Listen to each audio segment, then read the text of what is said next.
Simo pregunta, ¿por qué durante el prianismo esos políticos vendían la idea de mano de obra barata? ¿Por qué no se igualó el salario entonces? Refiriéndose a que en el video de los aranceles de Trump, de donde sale esta pregunta, véanlo, comentamos que tanto el Telecán de Salinas como el TEMEC buscan igualar salarios en toda la región de Norteamérica. Y concluye, ¿por qué solo se incrementó 8 pesos? Con todo gusto te respondemos, Simo, y como siempre, sin conspiraciones ni fanatismos. Empecemos por aclarar que el salario no se ha igualado. Estamos espantosamente lejos todavía. Una cosa es plantear un objetivo, igualar salarios, y otra muy distinta lograrlo. Se vendía la idea de mano de obra barata para atraer inversiones extranjeras. Ya no se vende esa idea entre la población, ahora se vende la idea de que se busca que el trabajador tenga ingresos dignos, lo cual me parece un mucho mejor producto para vender, ¿a poco no? Igual, ninguna de las dos cosas son totalmente ciertas ni totalmente falsas, pero vamos por partes. El modelo de mano de obra barata inició en la década de los 80 y continuó así hasta el sexenio pasado. Nos aventamos casi 40 años. La estrategia económica se basó en atraer inversión extranjera con salarios bajos, costos de producción reducidos y acuerdos comerciales favorables, como el Telecán y múltiples tratados de libre comercio que tiene México con muchos países del mundo. La razón principal es que México no podía competir en tecnología o productividad. No había industria o era obsoleta en muchos casos. Además que, dadas las malas decisiones de los 70, de las que puedes saber más en el video de los tres ceros, el Estado ni siquiera tenía recursos para invertir, solo podía pagar deuda, por malas decisiones. Sin embargo, este modelo no es exclusivo de México. El mismo fenómeno se dio casi en todo el mundo, bueno, en el mundo no desarrollado. Exactamente en la misma época, China dio un giro a su modelo socialista, abriéndose inversiones extranjeras con exactamente la misma estrategia. Salarios extremadamente bajos, incentivos fiscales y poca regulación laboral. Vietnam, India y Europa del Este comenzaron a hacerlo en los 90. Bangladesh ya ha comenzado los 2000. Es muy importante no cometer el error de pensar que los países ricos siempre fueron ricos. Países como Estados Unidos, Reino Unido o Alemania podían ser potencias militares o colonialistas, pero no significa que su población fuera rica. Todo lo contrario, la población general era sumamente pobre. En el caso de Estados Unidos, tras el fin de la guerra civil, comenzó una expansión industrial, creciendo el sector manufacturero, construyendo fábricas y ferrocarriles que aumentaron la productividad. Pero, ¿qué es productividad? Porque no es cuántas horas trabajas o si te haces pato en la oficina o no. La productividad mide cuánta producción se obtiene a partir de ciertos recursos, o sea, es la relación entre lo que produces y lo que usas para producirlo. Tenemos sí la productividad laboral, que es la producción por trabajador o por hora trabajada, pero de la población o empresa en su conjunto, no de un individuo. El individuo puede ser muy productivo. La producción del capital, que es la producción obtenida por cada peso, dólar o la moneda que te guste invertido, y la productividad total de los factores, que mide el impacto conjunto de trabajador, capital, tecnología y eficiencia en la producción. O sea, empresa A produce 100 canicas con 10 trabajadores, mientras empresa B produce 150 canicas con los mismos 10 trabajadores. Y puede haber empresas muy eficientes dentro de México, pero otra vez se mide el total del país. Hay muchas personas muy eficientes y otras que no producen mucho. La clásica que les encanta usar a los conspiranoicos es el tema de la extracción de recursos. Explotan a África, a Latinoamérica. Pues sí, la cosa es que, ¿qué vas a hacer con el oro, el petróleo o lo que sea? ¿Cómo transformas ese recurso en un celular o una computadora? En 1850 el petróleo no valía nada. ¿Qué quieres a cambio del petróleo que tú tienes y yo necesito? ¿Una computadora? ¿Un auto? ¿Un celular? ¿Cómo fijas el precio? ¿Cuánto vale tu petróleo y cuánto vale el auto que yo produzco? Ojo que no estamos justificando historias de terror, de abusos obvios y evidentes, con el gobierno y ejército gringo respaldando algunas de sus empresas como la United Fruit Company en la época del imperialismo económico que duró desde finales del siglo XIX hasta bien avanzado el siglo XX, en las que había una clara explotación, derrocamiento de gobiernos y otras linduras, algunas en un contexto de Guerra Fría. Si quieren luego hacemos video de eso, pero es importante no mezclar historias, porque si no caemos en las conspiraciones y los fanatismos. Hay que ver el panorama completo, sí, pero también saber separar épocas y contextos. Entonces, estábamos en que yo tengo petróleo y tú un auto. Ahora al revés. Bueno, da igual. ¿Cuánto vale cada cosa? ¿Cómo lo intercambiamos? ¿Quién fija el precio? Pues la cosa es que el producto más escaso es el que vale más, el que es más difícil de conseguir o el más demandado, el que solo tú tienes el conocimiento para hacer es el valioso. En principio, tú puedes conseguir oro o petróleo de casi cualquier sitio. Yo no sé cómo construir un auto.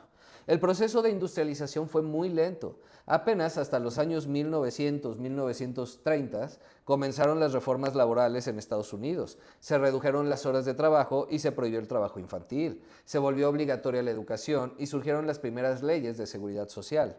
Aún así, el crecimiento económico y la productividad no fueron una línea recta imparable. Se atravesó la Gran Depresión entre 1929 y 1939, que destruyó millones de empleos y empobreció aún más a gran parte de la población, que igual seguía siendo pobre para esas fechas. El dueño de una fábrica puede ser rico, sin duda, pero ¿en qué es rico? ¿En oro? ¿En petróleo? No, es rico en activos, cosas que producen cosas, fábricas que aumentan la productividad. No produzco una chamarra al día con mis manos. Mi fábrica, el activo, produce 100 chamarras al día con 10 trabajadores. Cada uno produce 10 chamarras en lugar de una. El dueño de la fábrica se lleva la mayor parte de la ganancia, sin duda, del intercambio de esas chamarras por, no sé, tomates te gusta, intercambia 100 chamarras por 200 tomates. Entrega un tomate a cada uno de sus trabajadores y se queda con 100. Suena injusto, ¿no? Pues sí, solo que ¿quién tiene el conocimiento de cómo funciona la fábrica? Pues el dueño de la fábrica. ¿Quién invirtió en su construcción? Pues él. ¿Quién desarrolló la tecnología para producir en masa? Pues también él. Motivo de debate filosóficos de siglos, solo que sigue siendo el mejor modelo de producción que conocemos. Aunque hay híbridos medio raros, tema de otro video. Y esto no es libre mercado, ¿eh? No me vayan a mezclar temas. Esto solo es un modelo de producción. El dueño puede ser el Estado también. Otra cosa es que tome buenas decisiones. Igual se quedará con la mayor parte. La cosa es, los trabajadores antes de la fábrica no eran productivos, no producían chamarras. Sin duda son pobres, reciben un tomate por su trabajo. Pero es que antes ni ese tomate recibían o tenían que ir a ver a dónde conseguirlo. Quizá tenían que cosecharlo con sus propias manos. Las sociedades eran agrícolas, ahora son industriales y nos reunimos en ciudades. Para quien nos sigue sonaremos repetitivos, pero el dinero no vale nada por sí mismo, solo es un medio de intercambio. Entonces, entre más produces, más intercambios puedes lograr. Luego llegó el New Deal en Estados Unidos, un paquete de reformas que impulsó la construcción de carreteras, presas, electricidad y un montón de cosas más para zonas rurales. Se fortalecieron los sindicatos que negociaron mejores salarios y prestaciones y así. Tras la Segunda Guerra Mundial emergió la potencia económica que conocemos hoy, con todo lo bueno y lo malo que tiene. La guerra impulsó su industria y empleo, sacando a millones de personas de la pobreza. Pero no porque extrajeran recursos de otros países, no se me confunden. Su industria salió fortalecida de la guerra. Su capacidad de transformar los recursos naturales en bienes de consumo es lo que los volvió ricos. La capacidad de producir mucho e intercambiar mucho. Y luego la época dorada, a la que quiere volver Trump. Make America Great Again. Esta fue entre los años 50 y 70, en el que se dio acceso masivo a educación universitaria. Hubo un boom inmobiliario en el que se construyeron millones de casas en los suburbios. El consumo masivo y el auto se volvieron normales. Y los salarios seguían subiendo porque, ¿qué creen? Había tantas fábricas de tantas cosas, se producía tanto y la tecnología avanzaba tanto que lo que se volvió escaso fue la mano de obra, el trabajador. Ahora eso era lo valioso. Y ese recurso es el que salieron a buscar al mundo las empresas. Tras la crisis del petróleo y otras historias que son tema de otro video, comenzó una nueva época, igual impulsada por la Guerra Fría, sin duda. Al ya no tener hacia dónde expandirse las fábricas, comenzaron a ver hacia afuera de Estados Unidos.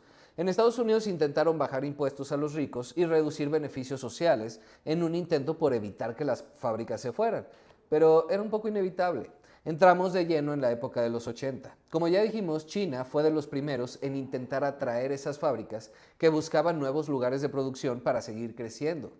Poco después le copió México, pero ¿por qué no pagar los mismos salarios en China o México que en Estados Unidos desde un inicio? Si has prestado atención, te habrás dado cuenta que el que ganara bien el trabajador norteamericano fue un proceso que llevó aproximadamente un siglo. No se dio de un día para otro. Una fábrica que produce coches en China, ¿a quién le vende esos autos? ¿A los chinos? Pues no. Los chinos no tienen nada para ofrecer a cambio de ese carro. Los venden en Estados Unidos, a cambio de dólares, sí.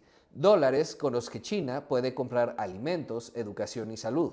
Cambió el mundo por completo. China fue muy inteligente, al igual que lo fueron la Europa y el Japón de la posguerra, que con intervención y apoyo estatal copiaron y mejoraron los procesos estadounidenses.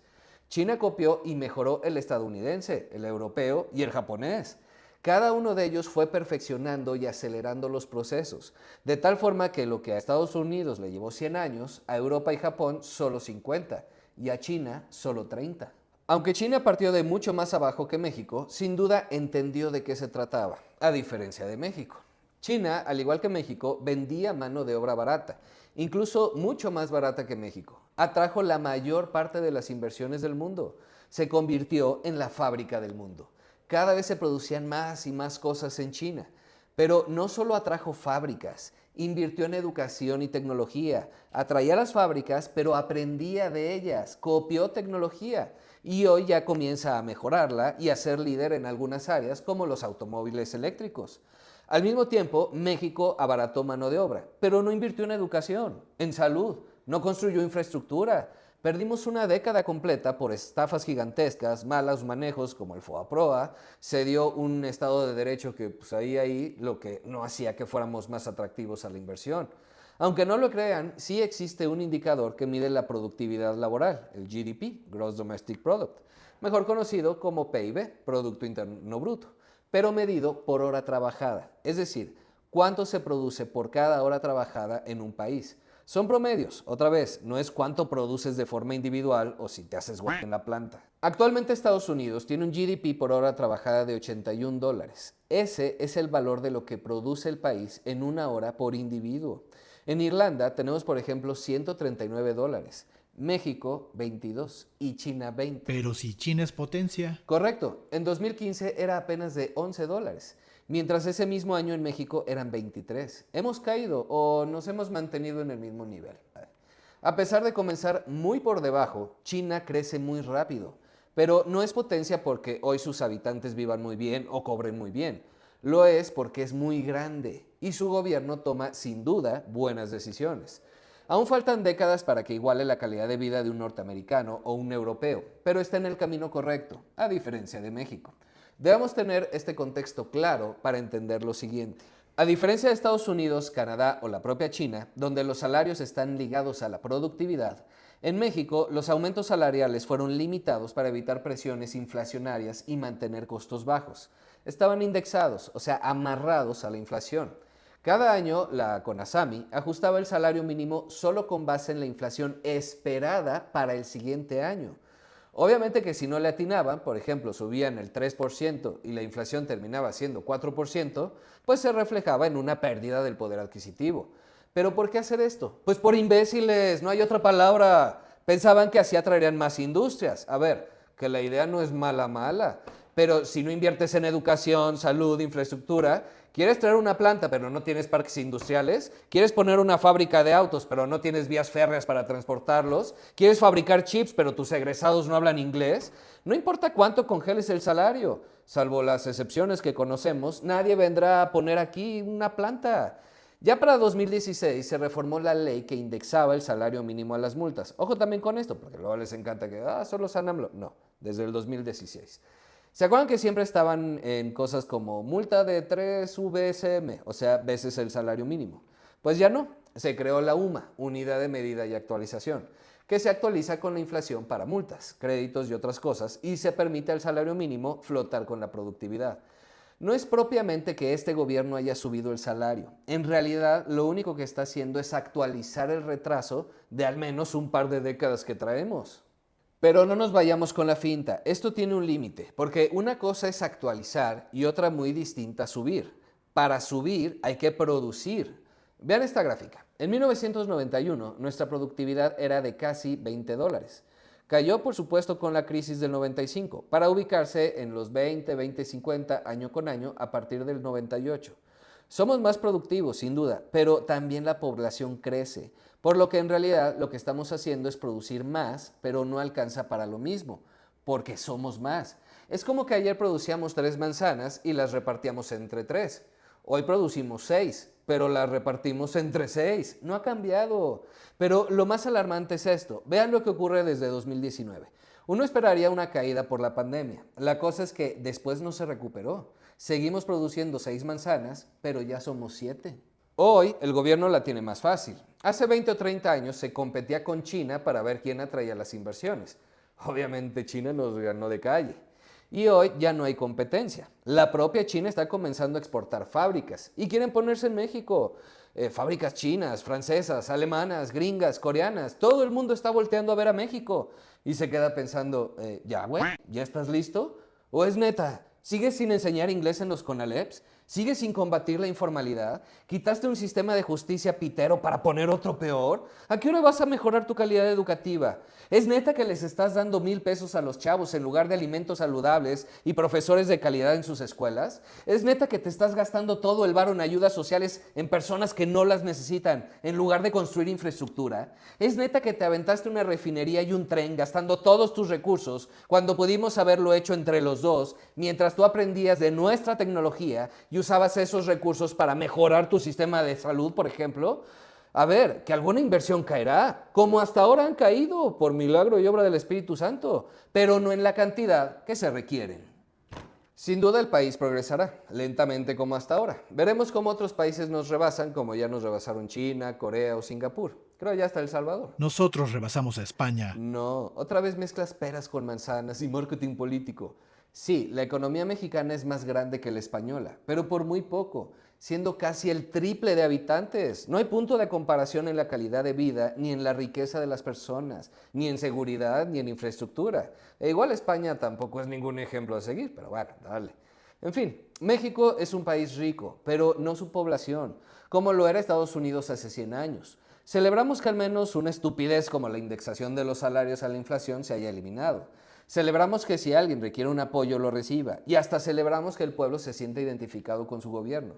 Solo esperamos que su gobierno no lo decepcione. Desde acá tenemos otros datos, lamentablemente, unos que nos dicen que de seguir como vamos, sin duda habrá disminución de pobreza bajo los estándares que nos fijamos, que son mediocres lo que le sigue, pero no una mejora, así que digas, uy, qué bárbaro. Si tú te conformas con eso, pues dale, está bien. Yo seguiré exigiendo, sin importarme si son del PRIAN, el Primor o los sabios de Sion, que se tomen las decisiones correctas y se dejen de estupideces y populismos. Eric dice, ¿puedes hablar de finanzas para agricultores? Con todo gusto, solo un aviso. Este video estará dividido en 2 partes. En TikTok, tocando temas muy específicos de finanzas para agricultores, y otro más largo que saldrá solo en YouTube por el formato y duración en el que profundizaremos más, considerando no solo el aporte de la agricultura a la economía, sino ya temas estructurales de política y gobierno, así como la sociedad y un poco de historia para divagar a gusto. Si gustan vernos por ahí, los esperamos. Dicho lo anterior, comenzamos. Como agricultor, sabes que la agricultura es volátil. Puedes ganar más de lo que esperabas un año y el siguiente los márgenes son tan reducidos que no sabes si la librarás. La lista de fuentes de riesgos es larga: clima, rendimientos de los cultivos, calidad de los insumos, precios, políticas gubernamentales, mercados globales y un largo etcétera. Así que como agricultor tomas decisiones todos los días en un ambiente riesgoso. Si bien es una realidad de la producción agrícola, sí es posible prepararte mejor para tener tus finanzas en orden. De tal forma que, si el mercado no está a favor, no te hundas y cuando sí, estés listo para crecer tu operación. Entre más y mejor entiendas tu negocio e identifiques sus riesgos, mejor podrás manejarlos. En ese sentido, es como cualquier negocio. Fundamental contar con un fondo de emergencia para gastos imprevistos como pueden ser cuentas médicas o un mes o año con ganancias insuficientes. Aunque lleves un buen seguimiento de tu presupuesto, es posible que tu cosecha se venda por menos de lo esperado. Así que en lugar de acudir a deudas, utiliza dinero de operación del negocio. Empieza ahorrando un poco mientras adquieres el hábito. Procura llegar hasta al menos el 10% de cualquier ingreso que tengas y continúa así hasta juntar al menos el equivalente a 3 meses de tu ingreso anual. Idealmente 6. ¿En dónde? En CETES Directo. Gracias. Indispensable contar con una cuenta bancaria para esto. De cualquier banco, es irrelevante. Si alguno de ellos te ofrece un rendimiento similar a CETES, puede ser ahí mismo. Si no, www.cetesdirecto.com. Date tu tiempo para familiarizarte con la página y empezar a ahorrar. Sabemos que la actividad agrícola puede implicar deudas como líneas de crédito para capital de trabajo o adquisición de equipos. Si además tienes deudas personales, o sea, de consumo, págalas lo antes posible. Tarjetas de crédito, créditos personales, créditos para auto, lo que sea. Eviten a toda costa la deuda personal. Revisa bien, si en el crédito que tienes te cobra un interés superior a lo que te paga CETES, esa será la prioridad, liquidar el préstamo lo antes posible, luego empiezas a ahorrar. Pero si está muy cercano o incluso por debajo, hazlo al mismo tiempo, no es necesario adelantar pagos. Ya que estén pagadas, evita acumular más. Si tienes mucha deuda de consumo, limitas tu capacidad de pago para financiar lo relacionado con la agricultura. La deuda es para invertir, no para gastar, así que es fundamental que distingas entre ambos tipos de deuda. Fundamental tener muy claros cuáles son tus costos de producción, semillas, fertilizantes, mano de obra, así como otros costos como reparaciones y mantenimiento de equipos. Y ya que los tienes claros, hay que registrarlos y darle seguimiento. Estar al tanto de los programas de gobierno para el campo también te puede ayudar mucho. Entender muy bien cuáles son sus condiciones, para qué sirven y si consideras que te pueden funcionar, úsalos. Crédito, capacitación, precios de garantía y apoyos ante eventos climáticos extremos. Solo en el tema del crédito, lo de siempre, asegúrate que ganarás más que el crédito y los intereses. Es decir, asegúrate que servirá para expandir tu operación, tu negocio, tu producción, pues. Si lo vas a agarrar para comprar tonteras o bien gastos personales, mejor pasa de largo, aunque sea sin intereses. Si ya tienes el dinero en CETES, adelante, usa el crédito para que tu dinero trabaje. Si no, posterga la satisfacción. Invertir es importante, pero lo dicho, analiza bien las opciones tanto de los equipos en los que pudieras estar interesado como en la forma en que podrías adquirirlos. Perdón que insista, pero cuida mucho la deuda. En lo que inviertas debe generar el flujo de efectivo necesario para que se pague por sí mismo. Si el nuevo equipo no produce dicho flujo en un periodo de tiempo razonable, lo mejor puede ser posponer su compra. Quizá convenga más darle mantenimiento a un equipo que comprar uno nuevo. En cuestiones administrativas, el capital de trabajo es fundamental. Son los fondos líquidos que tienes disponibles para hacer frente a tus obligaciones de corto plazo. Es la diferencia entre tu activo circulante, efectivo, cuentas por cobrar, inventarios, y los pasivos circulantes, nómina, rentas, mantenimiento.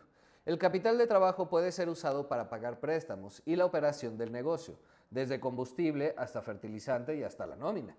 Tenlo muy claro y no mezcles cuentas. Esto es importante porque los ingresos pueden no ser constantes a lo largo de los meses, mientras que la nómina o los pagos de los créditos sí lo son.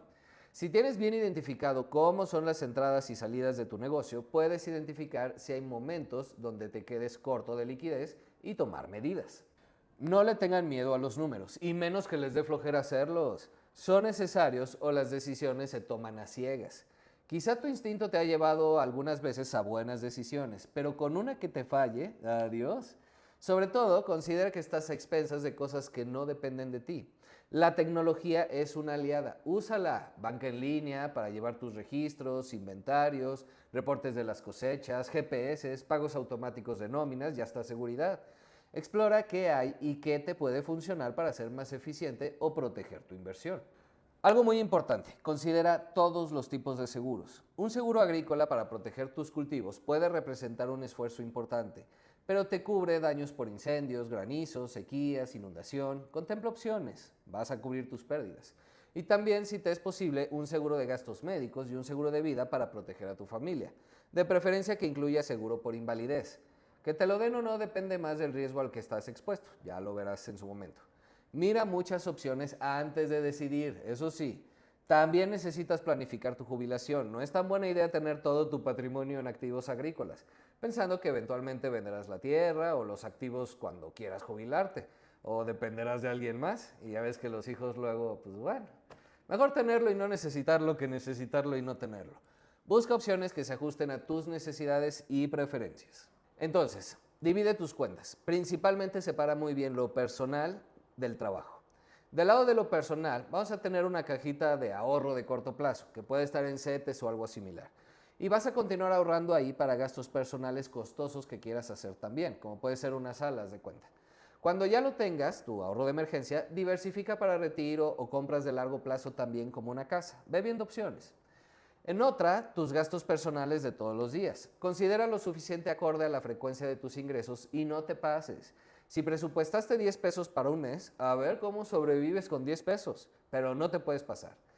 Y del lado de los negocios vas a tener el capital de trabajo en la primera caja, lo que va dirigido a gastos administrativos de corto plazo, sueldos, seguros, deudas. Y en la otra, el capital de producción, esos gastos que suelen hacerse solo 1 o 2 veces al año, incluyendo el capital de reinversión, semillas, mantenimiento de equipo, etc. Si aún no tienes un orden o estrategia, te costará trabajo al principio, pero comienza a hacerlo.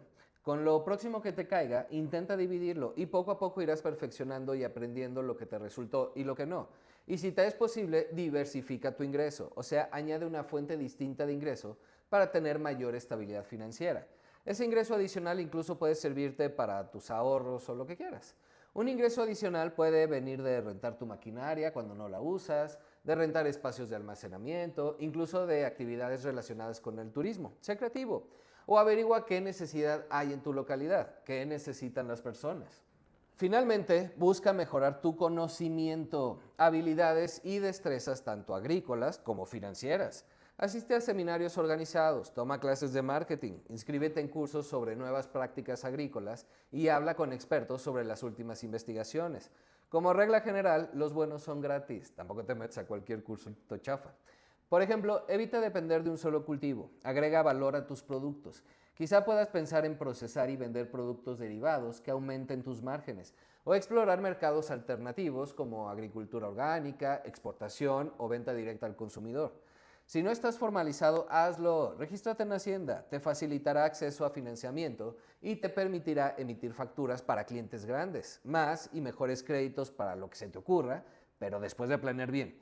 Y podrás cumplir con certificaciones como del tipo de orgánicas, buenas prácticas agrícolas y otras que faciliten tus ventas y en su caso exportaciones o mejores precios de venta. Nada de lo dicho es fácil, requiere dedicación y tiempo, pero cuanto más sepas, mejor agricultor podrás ser. Solo porque siempre lo hayas hecho de una forma, no significa que debas hacerlo así siempre. Obviamente la agricultura no es mi especialidad, así que espero no haber dicho una burrada.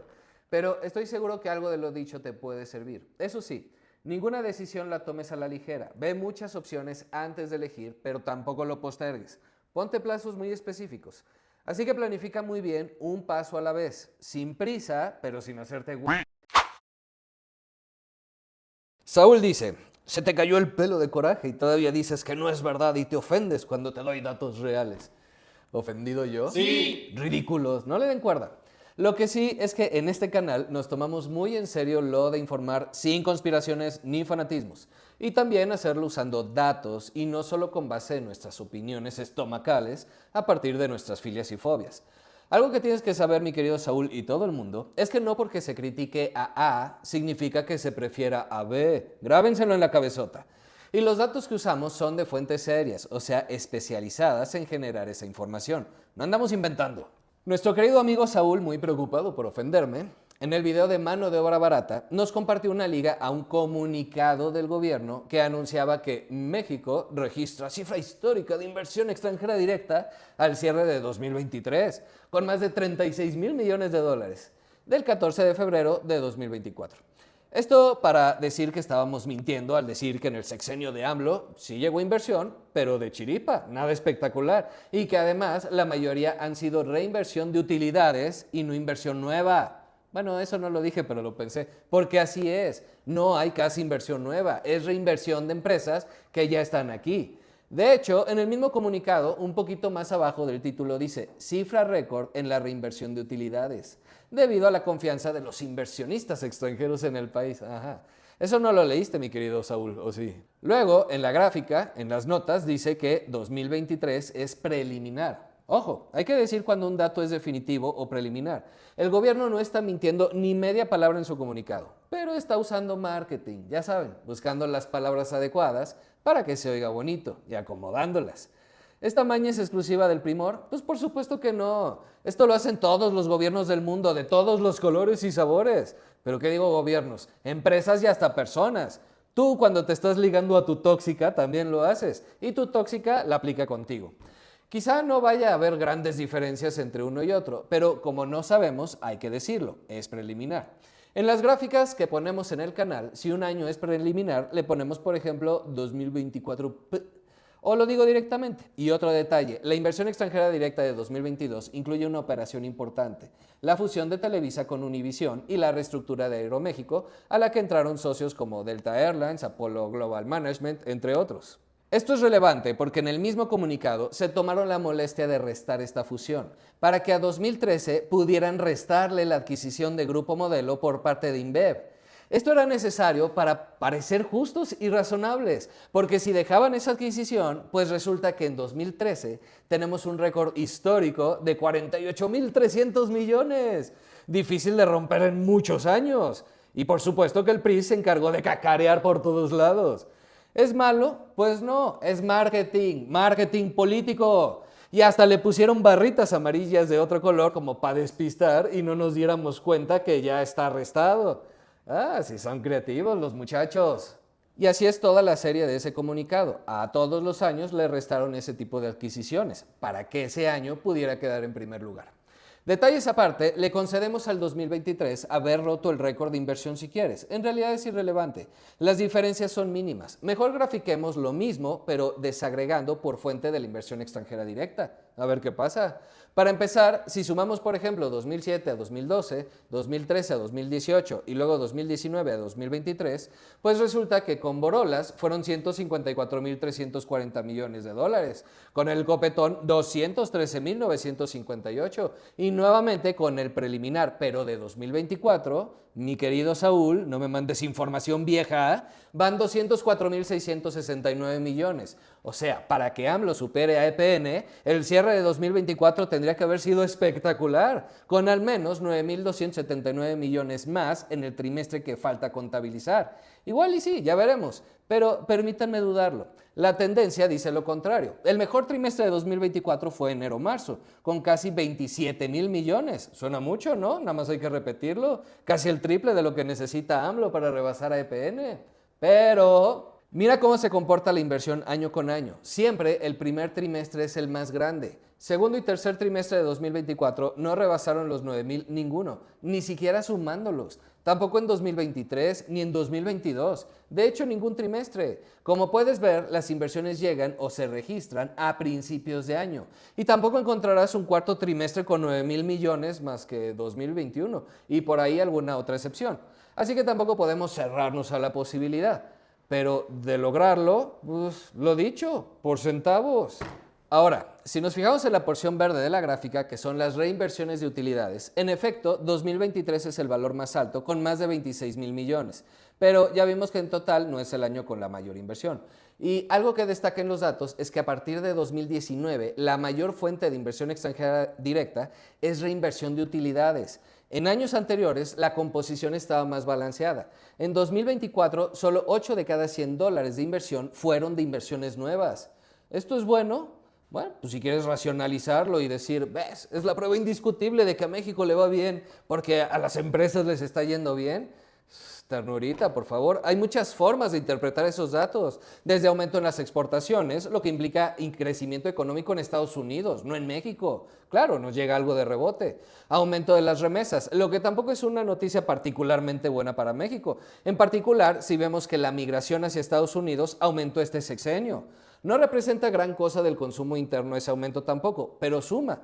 O si el aumento en el salario mínimo y programas sociales es lo que realmente impacta, pues seguramente también. De hecho, estoy seguro que esa es la razón principal. Pero no lo sabes, no a ciencia cierta. Lo más probable es que sea una combinación de todos los factores. No se trata de defender a unos y atacar a otros así nada más. Quizá no hay tanto nuevo capital allá afuera porque muchas empresas ya estaban en México y optaron por expandir sus operaciones. Siempre lo hemos dicho, ningún gobierno reciente enfrentó una pandemia como esta, pero tampoco se sacó la lotería del nearshoring. A pesar de eso, la inversión extranjera directa no creció, apenas se mantuvo igual. Quizá debamos preguntar a las empresas y gobiernos extranjeros por qué no llegan más. Pero en un mundo global, con los tratados comerciales que tiene México, resulta difícil pensar que no podrían llegar inversiones nuevas, sobre todo cuando ese mundo global se está regionalizando.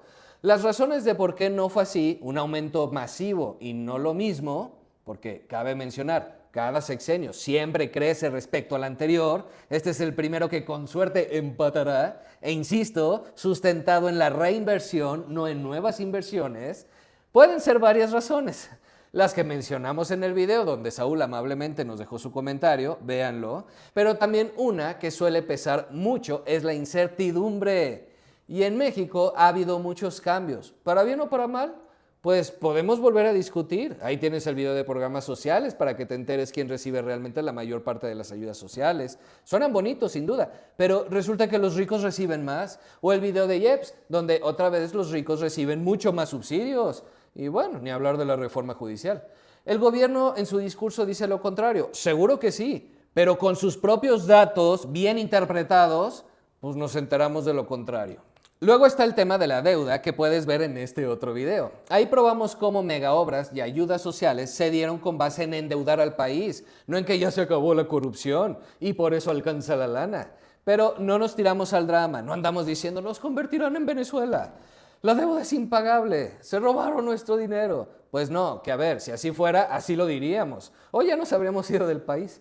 Pero no, solo alertamos de posibles riesgos en caso de que el crecimiento económico no sea mucho mayor este sexenio, lo que es indispensable para poder pagar la deuda. Ve el video. Crecimiento, por cierto, que se desaceleró con San AMLO, a pesar de la gigantesca deuda que adquirió, motivo por el cual debió haber crecido mucho, pues se está invirtiendo, ¿no? No creo que tengan claro bien cómo funciona eso de los dineros. Sí, sobrevivieron la pandemia, pero también se acabaron todos los fideicomisos, esos que dan estabilización a la economía. Otra igual ya no la aguantamos. Aumentaron la deuda y el gasto de tu población. Pues sí, pero lo debes. Y cayó tu inversión extranjera, porque solo tienes reinversión. Miren, no se hagan bolas. Puedes identificarte con un partido político u otro, mi querido Saúl. Puedes apoyar a una u otra causa, me da enteramente lo mismo por quién votes. La 4T tiene cosas muy buenas también, sin duda, y también muchos de sus logros son gracias a lo que se construyó en el pasado. El país no se inventó hace 6 años. Muchas de las cosas que se han hecho hoy serían imposibles hace 30 años, y el PRIAN es un asco. Pero si quieres discutir de datos, aprende a interpretarlos. Son proyectos distintos y aquí no juzgamos en función de quién obtuvo más o mejores resultados. Lo hacemos en función de lo que ellos mismos ofrecieron y de las mentiras que dicen en las mañaneras. El gobierno no necesita que le hagas propaganda, ni este ni los pasados. ¿Quieres apoyar a Morena? Perfecto. Apóyala exigiendo que se transparente, que se tomen las decisiones adecuadas, que se combata la corrupción realmente, que se cuide la deuda, que los programas sociales lleguen a donde se necesitan, que no anden repartiendo dinero a lo güey en compra de votos, que mejore la salud en lugar de recortarle 12% del presupuesto. ¿Quieres saber de dónde saqué este dato? Ahí está el video de YouTube para que no te haga bobo Jacobo, exigiendo más y mejor educación, no menos.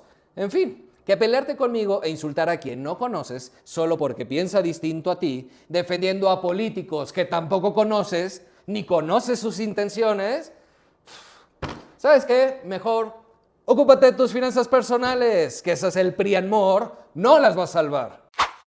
Algunas fuentes son nacionales, principalmente tomamos información del INEGI, Banco de México y de la Secretaría de Hacienda y Crédito Público. En los sitios hacemos las consultas y en la mayoría es posible descargar los archivos con los indicadores y de ahí, para hacerlo más sencillo y acorde a los temas que estamos tratando, hacemos las tablas y gráficas que ven en los videos. Y en las letritas amarillas están las fuentes. Sobre las fuentes internacionales, como ven, usamos las bases de datos del Banco Mundial, del FMI, esos malditos, de la OCDE y CEPAL, incluso del país en cuestión, hasta del Banco Central de Venezuela hemos obtenido información. La poca que dan, claro. Ahí es posible consultar indicadores comparables entre países. Tienen bancos de datos de muchos temas. Son muy transparentes en cuanto a cómo llegan a esos datos, qué fuentes usan, si el país lo reportó o lo calcula el organismo a partir de qué fuentes de datos nacionales. Hay datos que no son tan nuevos y eso lo advertimos cuando es necesario para no malinformar. Por ejemplo, sabemos que un dato de 2020 está afectado por la pandemia o que desde ese año por X razón no hay datos nuevos y entonces preferimos usar los de 2019 para no distorsionar. Ahora, el Banco Mundial y demás organismos no inventan datos. El PIB de México aquí y en China es el PIB de México. Cambia cómo está expresado. Está en pesos, dólares, dólares corrientes, dólares constantes, ajustado o no por poder de paridad de compra. Hay que saber estas cosas para hacer buenos análisis y no caer en manipulación política de todos los bandos. Si te metes a la página del INEGI, del Banco de México, de la Secretaría de Hacienda, del Banco Mundial o del FMI, debes encontrar exactamente el mismo dato, así como si te metes al Banco Central de Venezuela o al de China.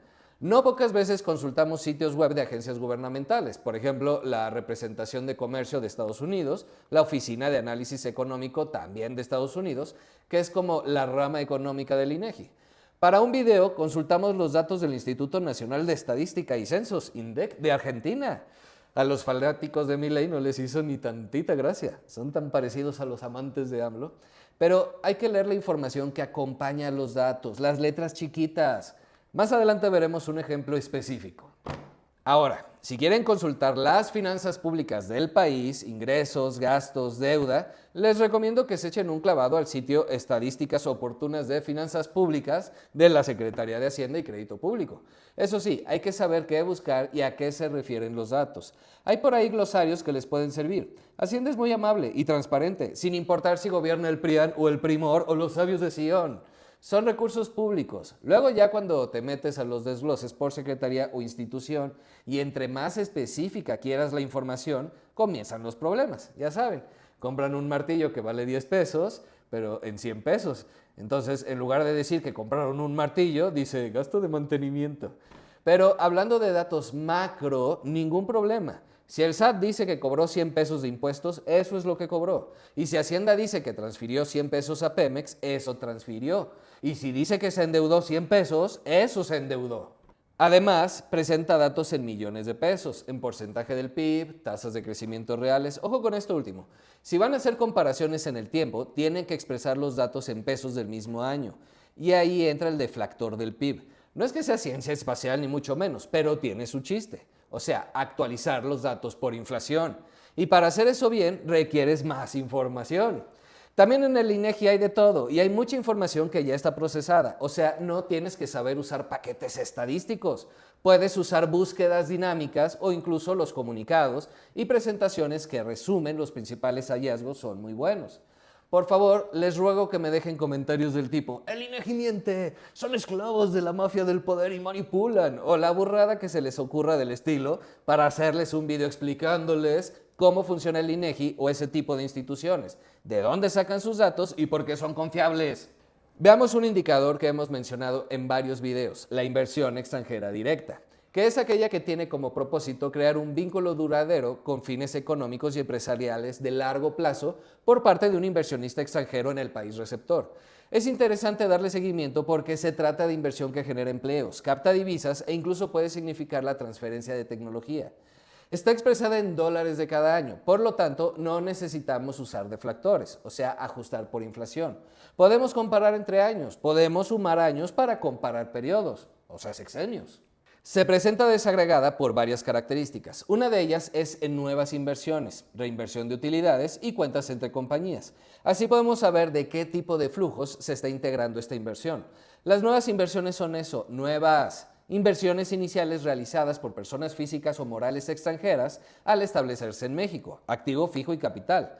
También aportaciones al capital social de sociedades mexicanas por parte de inversionistas extranjeros. La reinversión de utilidades es la parte de las utilidades que no se distribuye como dividendos y que se considera inversión extranjera directa por representar un aumento de los recursos de capital propiedad del inversionista extranjero.